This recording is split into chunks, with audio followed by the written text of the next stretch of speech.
Me llamo Sofía García y tengo 22 años. Después de mi primer gran éxito profesional en Madrid, volví a casa emocionada, imaginando sonrisas cálidas y felicitaciones orgullosas. Pero en su lugar, me encontré con una escena que me dejó sin aliento. Mi ropa, embutida en bolsas de basura y tirada junto a la puerta de nuestra casa. Mi padre estaba allí de pie, con la mirada fría, su voz afilada como una cuchilla. Ya tienes 22 años. Es hora de que te independices y te marches. A su lado, mi hermano mayor estaba de brazos cruzados, asintiendo como si hubieran ensayado ese momento juntos. El corazón me latía con fuerza, pero sonreí, una sonrisa que no era de alegría, sino un desafío silencioso. Lo habían planeado, esperando a que yo estuviera fuera para borrarme de sus vidas. Sin decir una palabra, cogí la bolsa de mi portátil, me metí en el coche y me marché, con sus voces todavía resonando en mi cabeza. 3 meses después, mi teléfono se iluminó, 44 llamadas y un mensaje desesperado de mi madre. ¿Dónde estás? ¿Qué había cambiado? ¿Por qué me necesitaban de repente? Si estuvierais en mi lugar, ¿volveríais o seguiríais adelante para siempre? Compartid vuestras opiniones en los comentarios. Me encantaría leer vuestras historias. Crecí en Romareda, Zaragoza, en una casa donde cada habitación parecía resonar con las expectativas de mis padres. Papá, Ricardo García, dirigía una pequeña gestoría con un genio tan afilado como sus libros de contabilidad. Mamá, Lina García, trabajaba a tiempo parcial como bibliotecaria, y su comportamiento tranquilo ocultaba una habilidad para los comentarios mordaces. Y luego estaba mi hermano mayor, Jaime García, 6 años mayor que yo, su estrella brillante. A los 28, Jaime era ingeniero de software con un ático en el centro y una prometida. Adoraban su nombre, un himno constante en las cenas familiares. Yo era la sombra que le seguía, la chica que nunca encajó en su molde. Elegir un trabajo de programación en una startup en el gancho, en lugar de un puesto en una gran corporación, me convirtió en su decepción, la que se atrevió a desviarse de su guión. La voz de papá tenía ese tono familiar cada domingo mientras cortaba el cordero asado. Jaime ya lidera proyectos, decía, mirándome de reojo. ¿Por qué no puedes aspirar a tanto? Mamá intervenía, su tono más suave, pero no menos hiriente. Tu hermano ya está establecido con una carrera de verdad.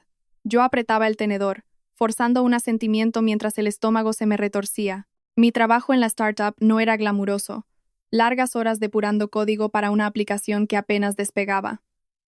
Pero era mío. Una apuesta en la que creía. Me había graduado en Ingeniería Informática por la Universidad de Zaragoza, pero mis padres veían mi préstamo estudiantil como un fracaso, no como una realidad. Jaime, por supuesto, tuvo una beca. Su camino estaba pavimentado con sus elogios. Tienes que espabilar, me dijo papá una vez, señalándome desde el otro lado de la mesa. Quería replicar que mis semanas de 50 horas eran prueba de mi esfuerzo, pero sus ojos siempre estaban puestos en Jaime. Vivir en casa era mi única opción después de la universidad. Los precios de los alquileres en Zaragoza eran brutales, y mi sueldo de principiante no podía cubrir un piso además de mi préstamo de 25.000 euros. Pagaba 250 euros al mes a mis padres, llenaba la nevera con la compra, y pasaba los fines de semana cortando el césped o llevando a mamá a su club de lectura cuando su coche fallaba. Nada de eso les importaba. Yo era la hija que se aprovechaba de su generosidad, no la que mantenía la casa en funcionamiento. ¿Todavía sigues aquí?, preguntó Jaime una noche, sonriendo con suficiencia mientras cogía una cerveza de la nevera. Rara vez nos visitaba, pero cuando lo hacía, mamá y papá se iluminaban, pendientes de sus historias sobre avances en programación o las cenas perfectas de su prometida. Mis novedades arreglar un error o proponer una nueva función eran recibidas con miradas vacías o un rápido cambio de tema. El control de papá iba más allá de las palabras. Tenía opiniones sobre mis amigos, mi ropa, incluso las horas a las que llegaba. Estás perdiendo el tiempo con esa gente de las startups, espetaba, mientras navegaba por su móvil mientras yo preparaba la cena. Mamá no era mejor. Me enviaba mensajes si salía más allá de las 10, exigiendo saber con quién estaba. Mis amigos de mi edad alquilaban lofts, salían sin toque de queda, construían vidas libres de juicios. Yo envidiaba su independencia, pero estaba atrapada, atada a una familia que medía mi valía con el currículum de Jaime. Tienes que tomarte la vida en serio, dijo mamá una vez, pasándome una pila de platos para fregar. Quería gritar que estaba programando noches enteras, ahorrando cada céntimo, pero sus expectativas eran un muro que no podía escalar. Jaime era más que su favorito. Era su futuro, Hablaban sin cesar de sus planes para una startup tecnológica, una aplicación que creían que revolucionaría algo vago pero grandioso. Los ojos de papá brillaban cuando Jaime presentaba sus ideas, soltando términos como capital riesgo durante el café. Ese es mi chico, decía, dándole una palmada en el hombro a Jaime.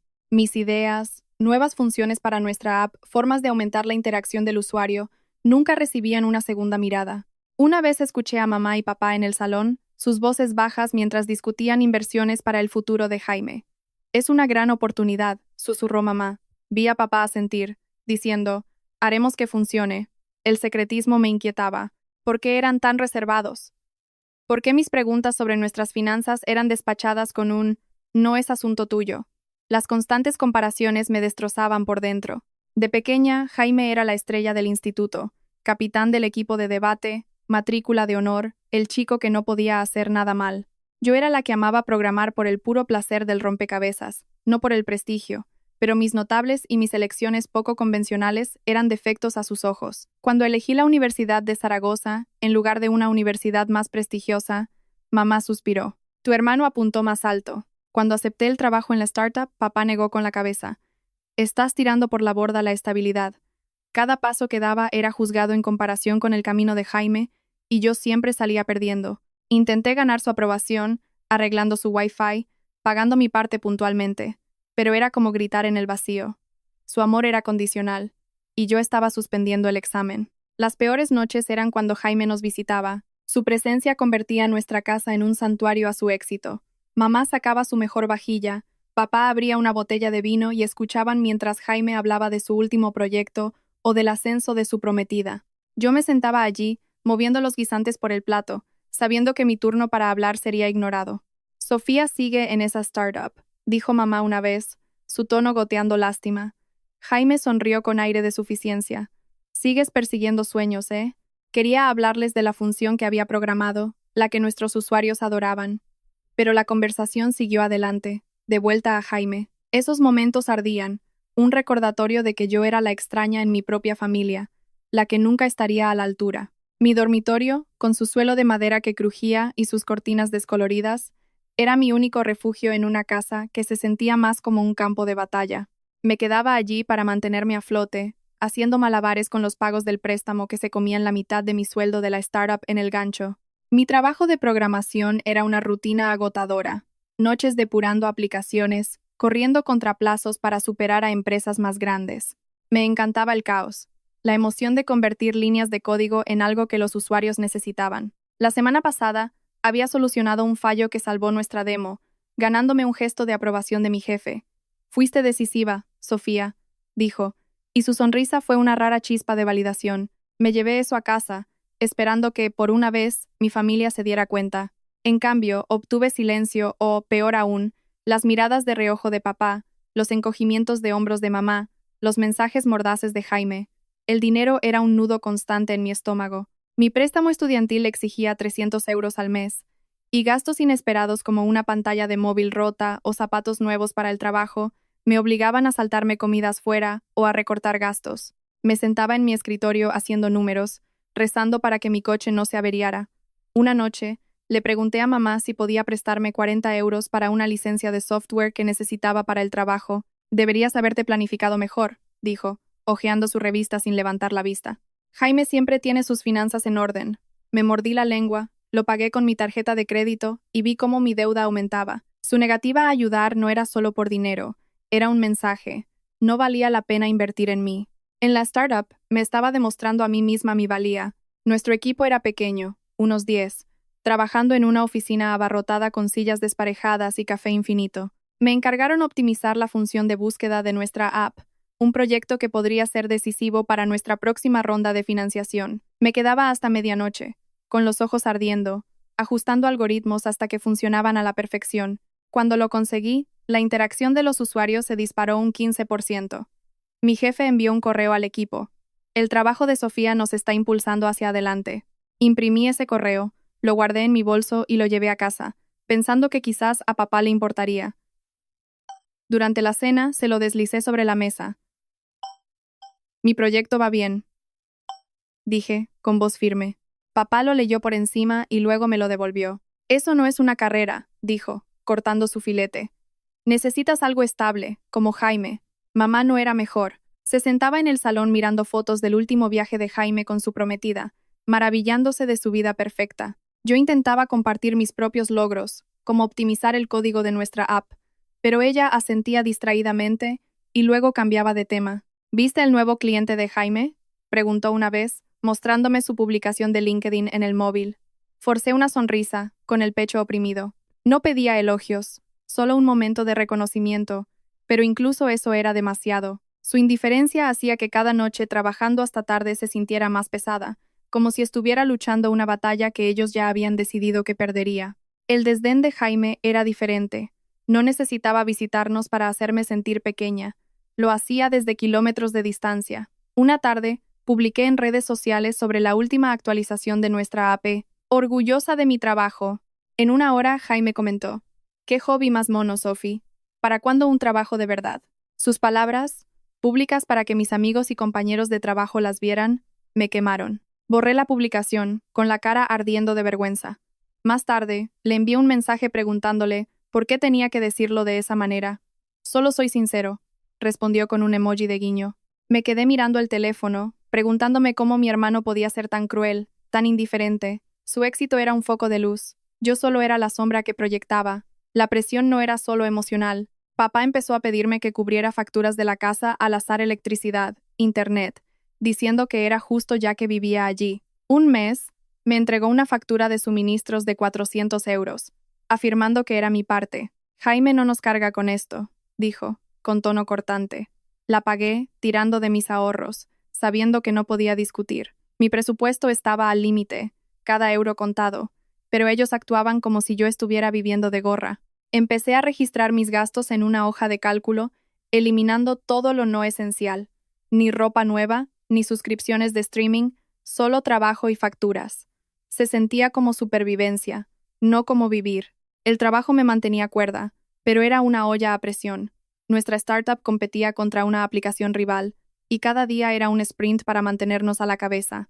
Me ofrecía voluntaria para tareas adicionales, probando funciones, escribiendo documentación, con la esperanza de asegurar mi puesto si conseguíamos financiación. Mi jefe se dio cuenta y me asignó como líder de una nueva función. «Puedes con esto», dijo, confiando en mí más de lo que mi familia jamás lo hizo. Pero había mucho en juego. Un error podría costarnos el cliente, y mis préstamos significaban que no podía permitirme perder este trabajo. Llegaba a casa agotada solo para enfrentarme a los sermones de papá sobre desperdiciar mi potencial o a los suspiros de mamá cuando mencionaba el trabajo. Empecé a distanciarme, saltándome las comidas familiares para evitar sus juicios. Comía sola en mi habitación, con los auriculares puestos, programando proyectos personales para mantener mis habilidades afiladas. Una noche, escuché a papá hablar con un vecino en una barbacoa. «Sofía todavía está encontrando su camino», dijo, con la voz llena de lástima. «No como Jaime, él ya tiene la vida resuelta». Me quedé en el pasillo, agarrando mi teléfono, con el corazón hundiéndose. Yo no estaba encontrando mi camino, estaba construyendo algo, invirtiendo todo en ello. ¿Por qué no podían verme? Me aferré a la esperanza de que un gran éxito en el trabajo podría hacerles cambiar de opinión, podría hacer que me miraran como miraban a Jaime. Mi gran oportunidad llegó cuando mi jefe me eligió para una presentación a un cliente en Madrid. La aplicación de nuestra startup estaba a punto de lograr algo enorme, y esta reunión podría cerrar un acuerdo que nos mantendría a flote. Me sumergí en la preparación, ajustando diapositivas, memorizando estadísticas, probando el código hasta que me ardían los ojos. Las noches en la oficina se convirtieron en rutina, con mi portátil zumbando mientras ensayaba respuestas a cada pregunta que un ejecutivo tecnológico pudiera plantear. «Esta es tu oportunidad, Sofía», dijo mi jefe con voz firme. «Demuéstrales de lo que eres capaz». El estómago se me revolvía de los nervios, pero debajo había una chispa de emoción. No era solo una presentación, era mi oportunidad de demostrar que podía lograrlo, no solo al cliente, sino a mi familia. La noche antes de mi vuelo, estaba haciendo la maleta cuando sonó mi teléfono. El nombre de papá apareció en la pantalla. «Sofía, este fin de semana celebramos la fiesta de compromiso de Jaime», dijo, en tono de negocios. «Necesito que te encargues del catering y la decoración cuando vuelvas». Agarré mi maleta, tratando de mantener mi voz ligera. «Mañana voy a Madrid para una presentación importante. Podría cambiar las cosas para mi empresa». Hizo una pausa y luego dijo: Está bien, pero la fiesta es importante. Jaime cuenta con nosotros. El corazón se me encogió. Quería compartir lo mucho que significaba este viaje, cómo había estado trabajando sin parar, pero me interrumpió. Solo asegúrate de estar lista para la fiesta, dijo, y colgó. Me quedé mirando el teléfono, sus palabras escociendo. Ni siquiera preguntó por la presentación. En Madrid, entré en una sala de conferencias con paredes de cristal frente a una fila de ejecutivos con trajes impecables. Tenía las palmas sudorosas, pero comencé la presentación, guiándolos a través de las funciones de nuestra aplicación, las métricas de crecimiento y los datos de los usuarios. Sus preguntas fueron duras y rápidas, buscando debilidades, respondí con cifras, mostré una demo impecable y rebatí cada duda con una confianza que no sabía que tenía. Al final, se inclinaban hacia adelante, asintiendo.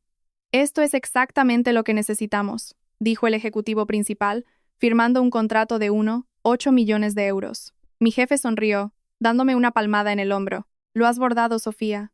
Esto podría significar un aumento. Me sentí ligera, como si finalmente hubiera hecho algo innegable. Por una vez, no era solo la chica que no estaba a la altura. Al salir de esa sala, me permití imaginar contárselo a mi familia. Quizás papá dejaría a un lado sus hojas de cálculo, me miraría a los ojos y diría que estaba orgulloso. Quizás mamá dejaría su teléfono, escucharía los detalles y sonreiría. Quizás Jaime dejaría de tratarme como una aficionada y vería que estaba construyendo algo real. Me detuve en una tienda cerca del hotel y elegí regalos para compartir el momento. Una pluma de plata para papá, un pañuelo de seda para mamá, un cuaderno de cuero para Jaime. No era mucho, pero esperaba que llevaran el peso de mi victoria. Quizás iniciarían una conversación en la que finalmente me verían. Le envié un mensaje a mamá desde el aeropuerto. He clavado la presentación. He firmado un contrato enorme. No hubo respuesta, pero me dije que estaría ocupada. Compartiría la noticia en casa. Les haría entender lo que esto significaba. En el vuelo, mi mente se aceleró con las posibilidades. Este acuerdo podría cambiarlo todo, no solo en el trabajo, sino en casa. Imaginé a papá preguntando por el cliente, a mamá llevando el pañuelo en la fiesta, a Jaime asintiendo con respeto. Durante años, había sido invisible, mis esfuerzos ahogados por su enfoque en mi hermano. Este contrato, este momento, se sentía como una llave para desbloquear su aprobación. Agarré las bolsas de regalo, ensayando cómo contaría la historia. Las preguntas de los ejecutivos, mi demo, las firmas.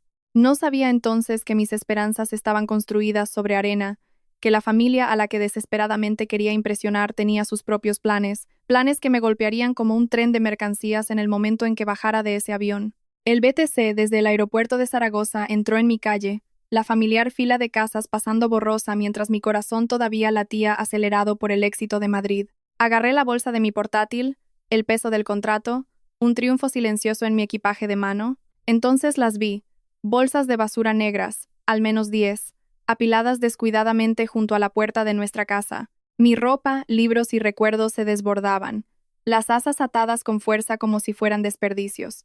Mi padre estaba allí, de brazos cruzados, su rostro duro como el granito. Jaime estaba a su lado, con la mandíbula apretada y los ojos fríos. Salí del coche, con las piernas temblorosas. ¿Qué es esto?, pregunté, mi voz apenas un susurro. Papá no parpadeó. Eres una carga, Sofía. Hora de irse. Jaime asintió, su voz cortante. Nos estás frenando. El pecho se me oprimió. El aire se me escapó. Habéis empaquetado mis cosas mientras estaba fuera, dije, mirando las bolsas, mi jersey favorito asomando por un roto.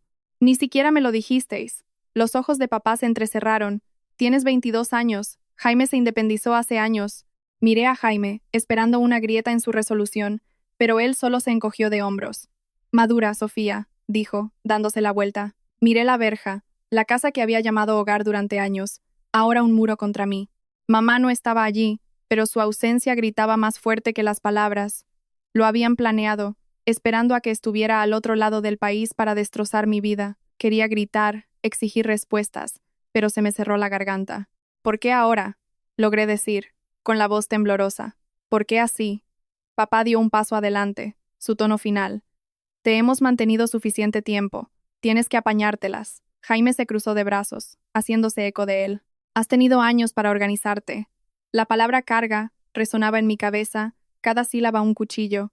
Yo había pagado mi parte, trabajado hasta tarde, mantenido su casa en funcionamiento, y sin embargo, aquí estaba, reducida a bolsas de basura. Un vecino aminoró el paso mientras paseaba a su perro, tirando de la correa, sus ojos deteniéndose en la escena. La vergüenza me quemó la cara, pero levanté la barbilla.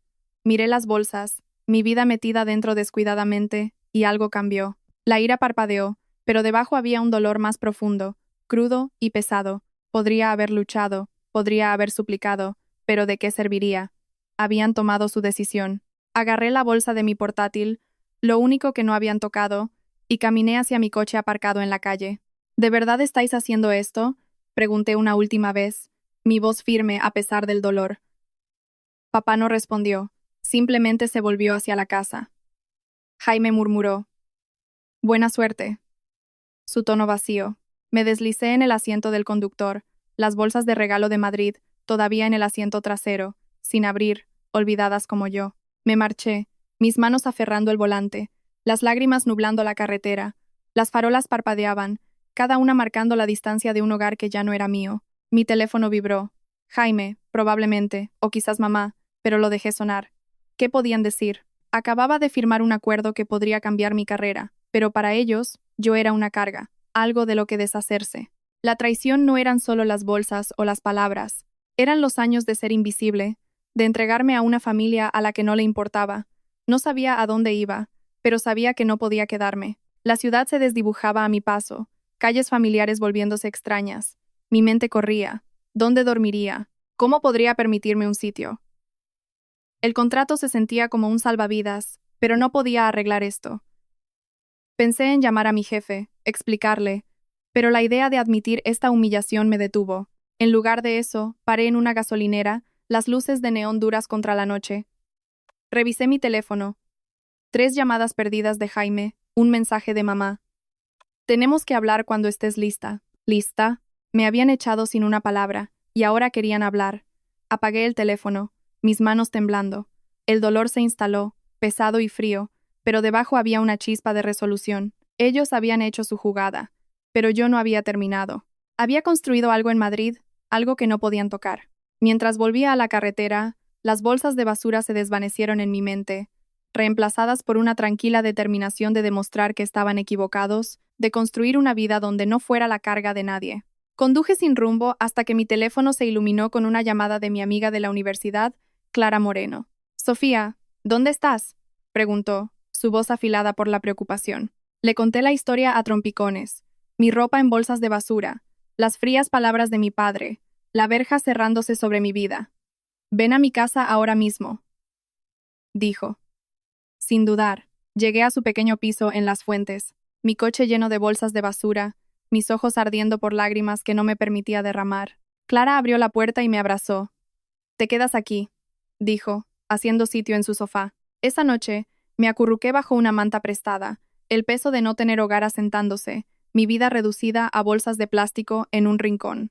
El piso de Clara era pequeño, su compañera de piso estaba fuera, dejando justo el espacio necesario para que yo me quedara. «Saldremos de esta», dijo a la mañana siguiente, dándome un café. Asentí, pero mi mente daba vueltas. Mis ahorros eran escasos, apenas 1.800 euros, y los alquileres en Zaragoza eran brutales. No podía permitirme una fianza, y mucho menos el primer y último mes. Clara no presionó, solo se sentó conmigo mientras yo miraba anuncios de alquiler, cada uno un recordatorio de lo poco que tenía. «No tienes que pasar por esto sola», dijo, apretando mi mano. Su amabilidad era un salvavidas, pero la vergüenza de haber sido expulsada se aferraba a mí, pesada y cruda. En el trabajo, mantuve la cabeza gacha, programando a través de una neblina de agotamiento. Mi jefe había enviado un correo sobre el Acuerdo de Madrid, insinuando una bonificación si se lanzaba sin problemas. Era un atisbo de esperanza, pero no resolvía mi problema inmediato. Sin hogar, sin estabilidad. Raúl Bravo, un diseñador de mi startup, notó mi silencio durante una reunión de equipo. «¿Estás bien?», preguntó más tarde, apoyándose en mi escritorio. Dudé y luego solté la verdad. La traición de mi familia, las bolsas de basura, el sofá en el que dormía. Su rostro se suavizó. «Conozco a un tipo que alquila estudios en la zona universitaria», dijo. «Haré algunas llamadas». Al día siguiente, me había puesto en contacto con un propietario dispuesto a saltarse la verificación de crédito a cambio de una fianza más alta. Encontrar un lugar no fue fácil. Raúl me llevó a ver un estudio, pequeño, con pintura desconchada y un calentador ruidoso, pero era un comienzo. El alquiler era de 850 euros al mes, más una fianza de 1.300 euros. Hice los cálculos, con el estómago encogido. Mis ahorros podían cubrir la fianza, pero las facturas mensuales me ahogarían. Es duro, pero es tuyo, dijo Raúl, ayudándome a llevar mis bolsas adentro para una visita. Firmé el contrato, mi mano temblando, sabiendo que estaría viviendo al día. Clara colaboró, trayéndome una lámpara de segunda mano y algo de vajilla. Eres más fuerte que esto, dijo, apilando platos en mi cocina vacía. Forcé una sonrisa, pero la realidad de empezar de cero me golpeó con fuerza. El dinero era el mayor obstáculo. Mi sueldo cubría lo básico: alquiler, comida, pagos del préstamo, pero no dejaba nada para emergencias. No tenía cama, solo un colchón hinchable que Clara me prestó, ni ollas, ni toallas, ni productos de limpieza. Fui a tiendas de descuento, comprando lo más esencial y barato: una sartén de 5 euros, un paquete de tenedores de segunda mano. Cada compra se sentía como una derrota, un recordatorio de lo poco con lo que me habían dejado. Empecé a preparar comidas de arroz y legumbres para ahorrar dinero, aprendiendo a cocinar en una vitrocerámica que apenas funcionaba. Lo estás consiguiendo, dijo Clara una noche, viéndome cortar verduras. Asentí, pero el miedo a quedarme atrás persistía. Mi cuenta bancaria, un reloj en cuenta atrás constante.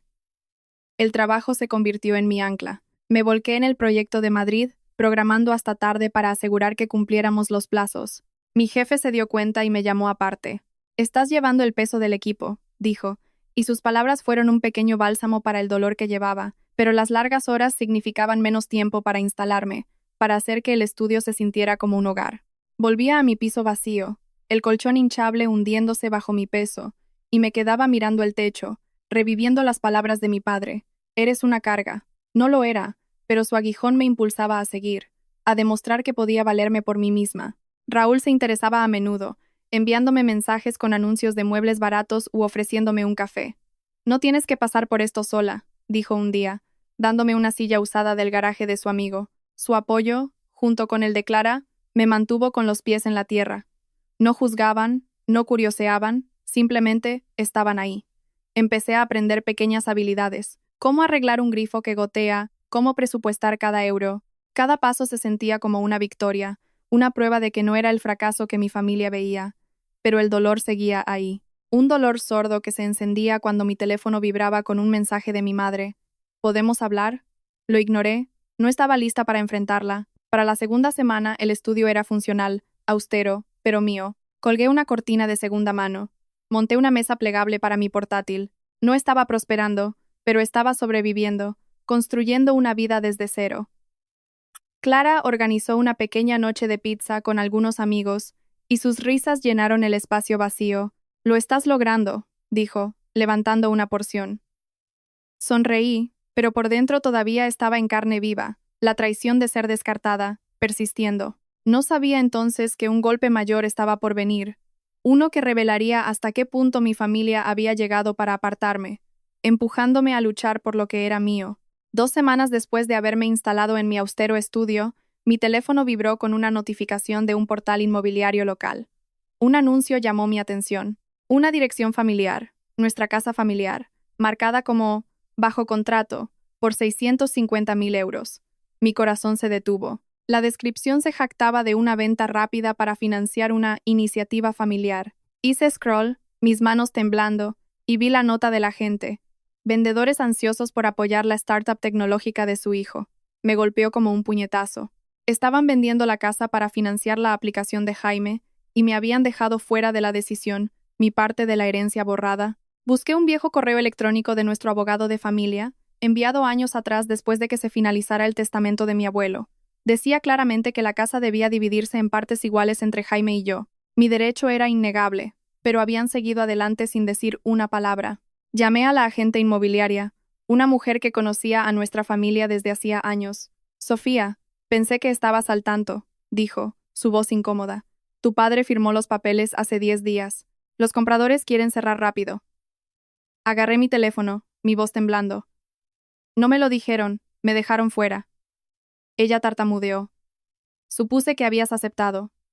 Lo siento mucho. Lo siento, no cambiaba el hecho de que habían planeado esto, Mientras yo luchaba por reconstruir mi vida, conduje hasta una cafetería tranquila, el tintineo de los platos calmando mis nervios, y llamé a mi padre. «¿Estás vendiendo la casa?», dije, mi voz cortante, sin decírmelo. No se inmutó. «Es para la startup de Jaime, Sofía. Una oportunidad real». Me reí, amarga y cruda. «¿Una oportunidad? Cogiste mi herencia para su aplicación». Su tono se endureció. «Nunca has contribuido como Jaime. Esto es por el futuro de la familia». Le rebatí, mi ira creciendo. «El testamento del abuelo me daba la mitad. No tenías derecho». Me interrumpió. «El trato está hecho. Deja de complicar las cosas». Colgó, dejándome mirando mi café. La traición hundiéndose como una piedra. Probé con mi madre después, esperando algún atisbo de arrepentimiento. «¿Por qué no me dijiste lo de la casa?», pregunté cuando respondió. Su voz era fría, displicente. «Jaime lo necesita, Sofía. Tú te las apañarás». Apreté el puño, luchando contra el impulso de gritar. «¿Apañármelas? Vendisteis mi parte sin preguntarme». Suspiró, como si yo fuera una carga de nuevo. «Tomamos una decisión. No alargues esto». Terminé la llamada, con el pecho oprimido por la furia. No solo me habían echado, me habían robado mi futuro, apostándolo todo a la aventura de Jaime. Jaime era mi última esperanza. Le envié un mensaje. «¿Sabías lo del testamento del abuelo? ¿Por qué dejaste que me dejaran fuera?» Su respuesta fue instantánea, afilada. «Mi startup es más importante que tus dramas, Sofía». Pasa página. Me quedé mirando la pantalla, la sangre hirviéndome. «Estás cogiendo lo que es mío», escribí de vuelta. «Esto no es justo», respondió con un emoji de encogimiento de hombros, como si mi pérdida fuera una broma. Lancé mi teléfono sobre la mesa, el murmullo de la cafetería desvaneciéndose mientras la verdad se asentaba. Habían conspirado para vender la casa, sabiendo que yo lucharía si me lo hubieran dicho, y eligieron dejarme sin nada. Reabrí el correo de la agente, releyendo los detalles de la venta. Los compradores, una pareja con hijos, habían ofrecido efectivo para un cierre rápido, y mi padre había saltado sobre la oportunidad para financiar el desarrollo de la aplicación de Jaime. Recordé fragmentos de conversaciones, papá elogiando la visión de Jaime, mamá asintiendo, pero nunca imaginé que llegarían tan lejos. La casa era más que una propiedad, era el legado de mi abuelo, mi red de seguridad, mi derecho. La habían vendido asumiendo que me quedaría en silencio, que me desvanecería después de que me hubieran descartado. Parte de mí quería llamar al abogado, sacar el testamento y luchar por mi parte. Pero la idea de enfrentarme de nuevo a su fría indiferencia, de arrastrar esto a través de batallas legales, se sentía como otra herida. Su traición no era solo por dinero, era un mensaje de que yo no importaba, de que los sueños de Jaime valían más que mi lugar en la familia. Me senté en la cafetería, mi café intacto, mi resolución endureciéndose. Un mes después de empezar mi nueva vida, el trabajo se convirtió en mi salvavidas. Puse todo mi empeño en la aplicación de nuestra startup, programando hasta altas horas de la noche para lanzar nuestra última actualización. El acuerdo de Madrid estaba dando sus frutos. El número de usuarios aumentaba, y mi jefe me llamó a su oficina una mañana. «Sofía, tu trabajo ha sido estelar», dijo, recostándose en su silla. «Te ascendemos a jefa de desarrollo con un aumento del 15%. Me quedé allí, atónita, asimilando las palabras. El dinero extra, unos 500 euros más al mes, significaba que podría respirar más tranquila, quizás incluso ahorrar un poco. «Te lo has ganado», añadió, estrechando mi mano. Por primera vez en semanas, sentí que era más que la chica que mi familia había descartado. De vuelta en mi estudio, estaba aprendiendo a valerme por mí misma. Mi presupuesto seguía siendo ajustado, así que aprendí a estirar cada euro. Busqué tutoriales en YouTube, dominando comidas rápidas como salteados o pasta con ingredientes baratos de la tienda de la esquina. Una noche, quemé una tanda de pollo, llenando el lugar de humo, pero me reí. Mi primera risa real en semanas. Descubrí cómo arreglar la pata de una mesa coja con un destornillador. Una pequeña victoria que se sintió enorme. Clara pasó a verme y notó los cambios. «Estás convirtiendo este sitio en algo», dijo, mirando mis estanterías de segunda mano. Asentí, sintiendo un destello de orgullo, pero el dolor de la traición de mi familia aún persistía, una sombra de la que no podía deshacerme. La terapia fue mi siguiente paso. Raúl me lo había sugerido, enviándome un enlace a una terapeuta cubierta por el seguro de nuestra empresa. «Le ayudó a mi hermana», dijo, con tono amable. Reservé una sesión con la doctora Elena Vargas, una terapeuta especializada en trauma familiar. Sentada en su tranquila consulta, lo solté todo. Las bolsas de basura, la herencia robada, los años de ser invisible. Las acciones de tu familia no tenían que ver contigo, dijo la doctora. Vargas, su voz calmada pero firme, tenían que ver con sus propias prioridades. Me ayudó a nombrar el dolor, traición, rechazo, y me enseñó a establecer límites, a dejar de buscar la aprobación de personas que nunca la darían. Cada sesión quitaba una capa, haciendo el dolor menos crudo, aunque nunca desapareció del todo. El trabajo no era solo por dinero, era mi ancla. Ahora lideraba un equipo de 3 programadores, proponiendo nuevas funciones y optimizando el backend de nuestra aplicación. Durante una llamada con un cliente, propuse un algoritmo de búsqueda que reducía los tiempos de carga a la mitad. Al cliente le encantó, y mi jefe envió un correo al equipo.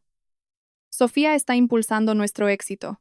Guardé ese correo, un recordatorio de que estaba construyendo algo real, pero las largas noches en la oficina significaban poco tiempo para mí, y el estudio todavía se sentía vacío. Sus paredes desnudas eran un espejo del vacío que mi familia dejó. La doctora Vargas me animó a llenar ese espacio con nuevas conexiones, a dejar entrar a la gente. Empecé poco a poco, uniéndome a un meetup local de programación. Allí conocí a Laura Herrero, una diseñadora gráfica alegre que amaba los chistes malos y el café tanto como yo. Tú eres la chica de la app, ¿verdad? Dijo en nuestro primer encuentro, sonriendo mientras conectábamos hablando de historias de terror sobre depuración de código. Empezamos a comer juntas. Su risa fácil me sacaba de mi caparazón.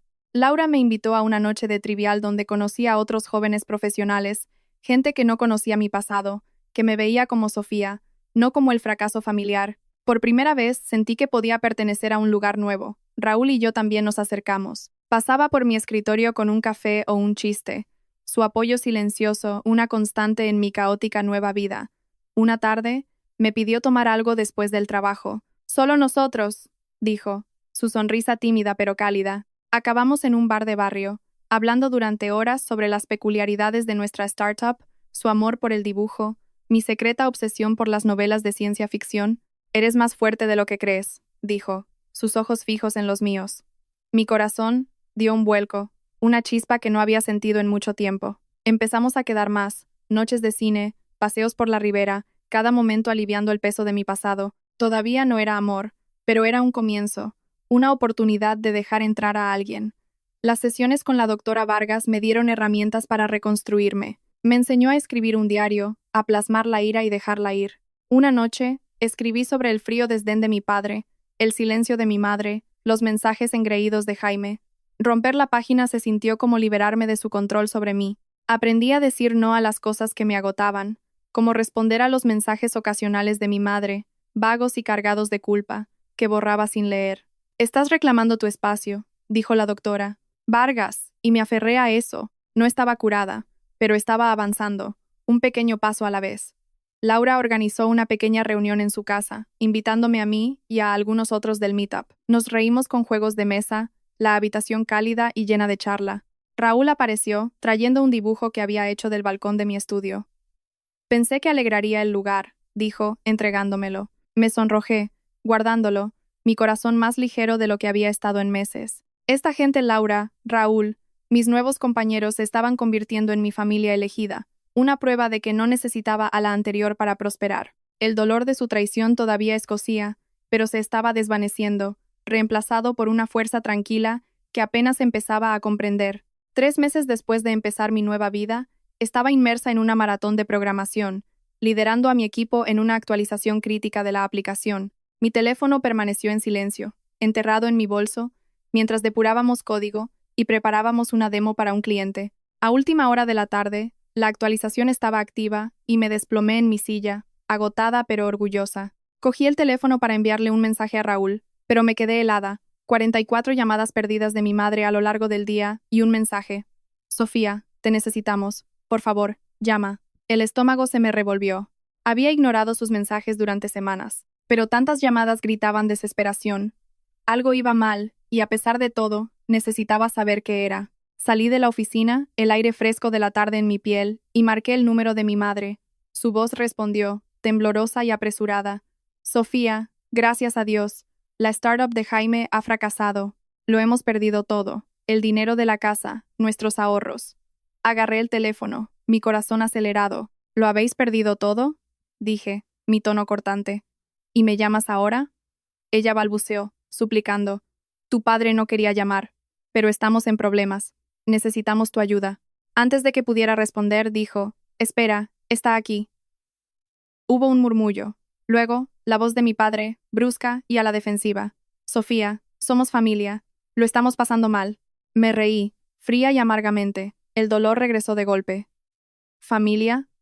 Me echasteis. Vendisteis mi herencia por la aplicación de Jaime. Y ahora me necesitáis. El tono de mi padre se endureció. Eso era por el futuro de la familia. La startup de Jaime era algo seguro, hasta que dejó de serlo. Lo interrumpí, mi voz elevándose. Me dejasteis fuera, papá. Ni siquiera me lo dijisteis. Suspiró, como si yo fuera el problema. Ahora estamos endeudados. Tú tienes un trabajo, Sofía. Ayúdanos. Me quedé paralizada, el peso de su traición abrumador. Tomasteis vuestra decisión, dije. No voy a arreglar vuestro desastre. Empezó a discutir, pero colgué, con las manos temblando. De vuelta en mi estudio, me senté en el sofá, mirando el registro de llamadas. 44 llamadas, implacables, desde las 6 de la mañana. El mensaje de mi madre estaba ahí, una súplica en la que no confiaba. Llamé a Clara, necesitaba su perspectiva. Ahora están suplicando, dije, con la voz tensa. La startup de Jaime se hundió y quieren mi ayuda. Ella resopló, dejando su café. Después de lo que te hicieron, no les debes ni un céntimo. Asentí, sus palabras haciéndose eco del consejo de la doctora Vargas sobre proteger mi paz. Había luchado demasiado para reconstruir mi trabajo, mi hogar, mi vida, como para dejar que su caos me arrastrara de nuevo. La curiosidad me llevó a mi portátil. Busqué la startup de Jaime y encontré un artículo en un sitio de tecnología. Su aplicación, promocionada como una plataforma revolucionaria, se había derrumbado cuando los inversores se retiraron tras el lanzamiento de un competidor. La venta de la casa, los 650.000 euros, había sido su único colchón, ahora desaparecido. Mis padres estaban atrapados en un alquiler barato, ahogados en deudas. Jaime había publicado en redes sociales algo vago y amargo. Tiempos difíciles, pero me recuperaré. Sentí un destello de lástima, rápidamente extinguido. Habían apostado por su sueño, me habían dejado fuera y ahora enfrentaban las consecuencias. Raúl vino esa noche, sintiendo mi inquietud. ¿Tus padres otra vez?, preguntó, sentándose a mi lado. Le mostré el registro de llamadas, el mensaje. 44 llamadas, como si yo fuera su salvavidas. Negó con la cabeza, su mano sobre la mía. Has construido algo real aquí. No dejes que te lo quiten. Sus palabras me anclaron, un recordatorio de la vida que me había forjado. La doctora Vargas me había enseñado a elegirme a mí misma, a dejar ir a las personas que no me valoraban. La desesperación de mis padres no era mi carga, ellos se lo habían buscado. Abrí mi teléfono, mi dedo flotando sobre el número de mi madre. Parte de mí quería devolver la llamada, ver si admitirían sus errores, pero sus voces, la súplica de mi madre, la actitud defensiva de mi padre sonaban huecas. No se habían disculpado, no habían reconocido el dolor que habían causado. Sus llamadas eran por supervivencia, no por remordimiento. Seleccioné el número de mi madre y pulsé bloquear, luego el de mi padre, y luego el de Jaime, cuyo único mensaje era un escueto, llama a mamá. La pantalla se oscureció, y un alivio silencioso me invadió. Yo no era su salvadora, no después de que me descartaran. Laura me envió un mensaje más tarde, preguntando por nuestro próximo meetup. ¿Estás bien?, escribió, añadiendo un emoji de corazón. Sonreí, sintiéndome más ligera. Mi vida, el apoyo de Raúl, la lealtad de Clara, la amistad de Laura, era mía, construida bajo mis propios términos. El colapso de mi familia era obra suya, no mi responsabilidad. Mientras bloqueaba el teléfono, una nueva fuerza se asentó en mí. Había cerrado la puerta, no por ira, sino por claridad. Era libre para seguir construyendo, para vivir para mí misma. 6 meses después de cortar los lazos, estaba de pie en un pequeño piso en la zona universitaria, con las llaves tintineando en mi mano. Había ahorrado cada euro extra de mi aumento, reunido una entrada y firmado los papeles de mi primer hogar real. No era mucho, un apartamento de un dormitorio con un balcón diminuto y suelos que crujían, pero era mío, un espacio que había construido sin la sombra de mi familia. Pasé los fines de semana pintando las paredes de un azul suave, colgando estanterías con la ayuda de Clara y organizando muebles de segunda mano que Raúl había encontrado conmigo. «Este lugar eres tú», dijo Clara, clavando un clavo para mi espejo de segunda mano. Sonreí, sintiendo una calidez que no había conocido en años, una sensación de libertad que provenía de ser dueña de mi espacio. Mi vida estaba encajando. Clara venía a menudo, trayendo comida para llevar o su última lista de reproducción, convirtiendo mi piso en un centro de risas. Raúl era una constante. Nuestra relación se profundizaba con cada momento compartido, cocinando cenas, viendo maratones de series de ciencia ficción o simplemente hablando hasta altas horas de la noche. «Lo estás consiguiendo», dijo una tarde, tumbado en mi sofá, su cuaderno de dibujo abierto en un boceto de mi balcón. Me apoyé en él, con el corazón lleno. Laura se unía a nosotros para noches de juegos, sus chistes malos provocando carcajadas. Mi nuevo compañero de trabajo, Tomás Campos, un informático tranquilo, también empezó a pasar por aquí, trayendo galletas caseras que se convirtieron en la obsesión de nuestro grupo. Esta gente Clara, Raúl, Laura, Tomás, era mi familia elegida, llenando mi hogar de vida. Hice una fiesta de inauguración, una pequeña reunión con pizza y música. Clara colgó guirnaldas de luces en el balcón y Raúl montó un bar improvisado con vino barato. Laura lideró un brindis, levantando su copa. «Por Sofía, que ha construido esto de la nada», dijo, con una amplia sonrisa. Todos vitorearon, y sentí una oleada de orgullo. Mi piso no era perfecto, estanterías torcidas, un grifo que goteaba, pero era un testimonio de mi resiliencia, un espacio donde pertenecía. Tomás me entregó tímidamente una maceta, diciendo, «Para tu balcón». Lo abracé, mis ojos picando de gratitud. Esto era la felicidad, no prestada ni condicional, sino mía. El trabajo también prosperaba. Mi rol como jefa de desarrollo me tenía guiando proyectos más grandes, mis ideas dando forma al futuro de nuestra aplicación. Una actualización reciente que yo había liderado aumentó las descargas en un 20%, ganándome una mención en el boletín de la empresa. «Lo estás petando», dijo Raúl, leyéndolo por encima de mi hombro. Sonreí, pero la verdadera victoria era saber que lo había hecho sin la aprobación de mi familia. Nunca habían visto mi valor, pero yo no los necesitaba. Mi equipo, mis amigos, mi vida. Ellos me veían, y eso era suficiente. Había oído rumores sobre la caída de mi familia a través de un conocido mutuo, un vecino de nuestra antigua calle. Mi padre y mi madre alquilaban un apartamento abarrotado en una zona deteriorada de Zaragoza, sus ahorros agotados por la startup fallida de Jaime. Los 650.000 euros de la venta de la casa se habían desvanecido, hundidos en una empresa que nunca despegó. Jaime, antes tan engreído, había perdido su trabajo, su aplicación enterrada por la competencia. El vecino mencionó haberlo visto en una cafetería, trabajando de camarero, su confianza desaparecida. No me regodeé, no había alegría en su lucha, pero tampoco sentí culpa.